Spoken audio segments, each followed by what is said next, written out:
We've all heard it, right? Green tea is good for you. It's been around for thousands of years, hailed as this amazing health drink. But what does the science actually say? Today, we're going to cut through all the noise and look at the real evidence. So let's get right to it. That daily cup of green tea you might be drinking, could it actually be protecting your heart? I mean, is it just a nice, warm habit, or is there something really powerful going on in there? Well, let's follow the science and find out. All right, so to get our heads around this, we're not just looking at some tiny one-off study. No, we're starting with the big picture. We're talking massive, large-scale population studies. And trust me, this is where the story starts to get really interesting. Just how big are we talking? Well, get a load of this number. Over 300,000 people. And that's from just one of the major meta-analyses. When you're looking at a sample size that huge, you start to see patterns that you can't ignore. Okay, so this chart might look a little intense at first glance, right? It's called a forest plot, and it's basically a super powerful way to mash together the results from a bunch of different studies. So each of those little lines is a different group, and the diamond down at the bottom, that's the grand total, the combined result of everything. Now here's the key part. See how that diamond is clearly sitting over to the left of that middle line? In the world of science, that's a huge deal. It means there's a protective effect going on. So what this all boils down to is pretty incredible. When you look at hundreds of thousands of people over many years, the data all points in the same direction. People who regularly drink green tea seem to have a lower risk of dying from heart disease, period. So we've got the what, but what about the how? Exactly. How on earth can a simple cup of tea do something so profound?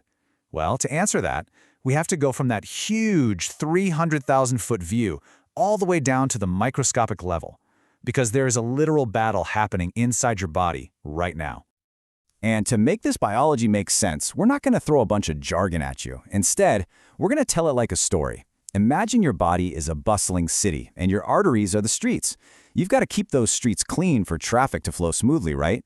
And in our little story, there are a few key players you need to meet. First up, meet LDL cholesterol. For our story, this is the bad guy. You've probably heard of it. When you have too much of this stuff floating around, it starts gumming up the works, sticking to your artery walls and causing major traffic jams, or, blockages. But don't worry, your body has a built-in defense system. Meet the cleanup crew.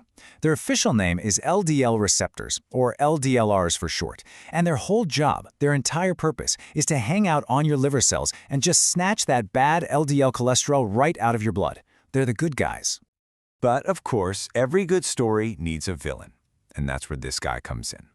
It's a protein called PCK9.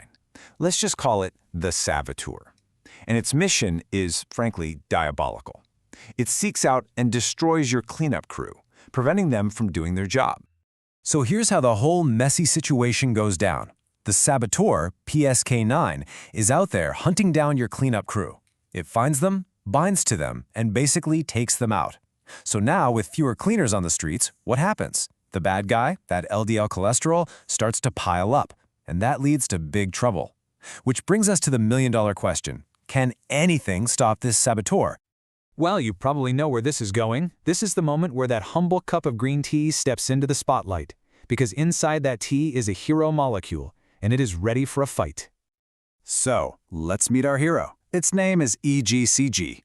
Yeah, I know, it's a bit of a mouthful. It stands for epic catechin gallate. But all you need to remember is that it's the most powerful and abundant of these amazing compounds in green tea called catechins. And in our story, EGCG is about to save the day. Okay, this is the big reveal. Look at this. On the left, that's the body's normal but problematic state. You've got the saboteur, PCSK9, just running wild, destroying the cleanup crew, and bad cholesterol is on the rise. But now look at the right. This is the body with green tea's hero, EGCG. What does it do? It swoops in and blocks the saboteur.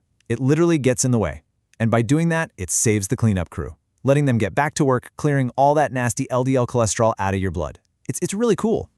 So the really amazing takeaway here is that green tea isn't some magic potion that gives your body a superpower it didn't have before. Nope, it's just helping your body's own natural defense system work better by neutralizing the bad guy. But wait, there's more. The story is actually bigger than just cholesterol. That whole saboteur thing, that's just one piece of the puzzle. It turns out the benefits of green tea create this amazing ripple effect all through your body. I mean, seriously, the research points to a whole list of other potential perks. We're talking about links to better blood sugar regulation, making your body more sensitive to insulin, maybe even helping to lower blood pressure. Some studies even suggest it could help a bit with weight management and calming down inflammation in your gut. It's kind of like the Swiss Army knife of beverages. Okay, so the science is fascinating, right? But what do you actually do with this information? How does this translate from the lab to your kitchen? Let's get practical. All right, everyone always wants to know, what's the magic number? How much do I have to drink? Well, while there isn't one official recommendation for everybody, a lot of the studies that saw really significant benefits, like, for example, lowering blood sugar, had people drinking around 5 cups a day.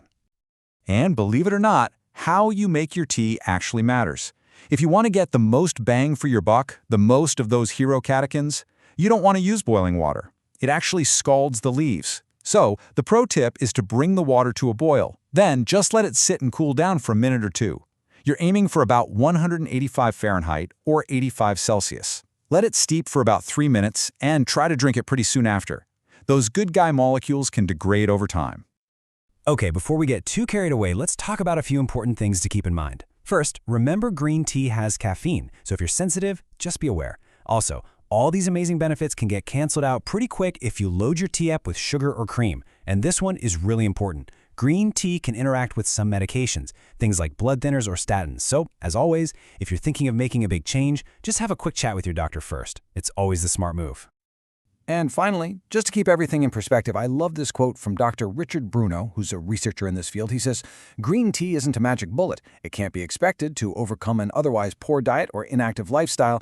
And that just hits the nail on the head, right? It's an amazing tool in your toolbox, but it's not a replacement for healthy habits. So there you have it. From looking at hundreds of thousands of people down to a tiny battle happening inside our own cells, the science behind green tea is, well, it's just really cool. It's not magic, but it is a powerful example of how something so simple can help our bodies do what they're supposed to do. So with all that science brewing, the final question is really for you. What role could green tea play in your health?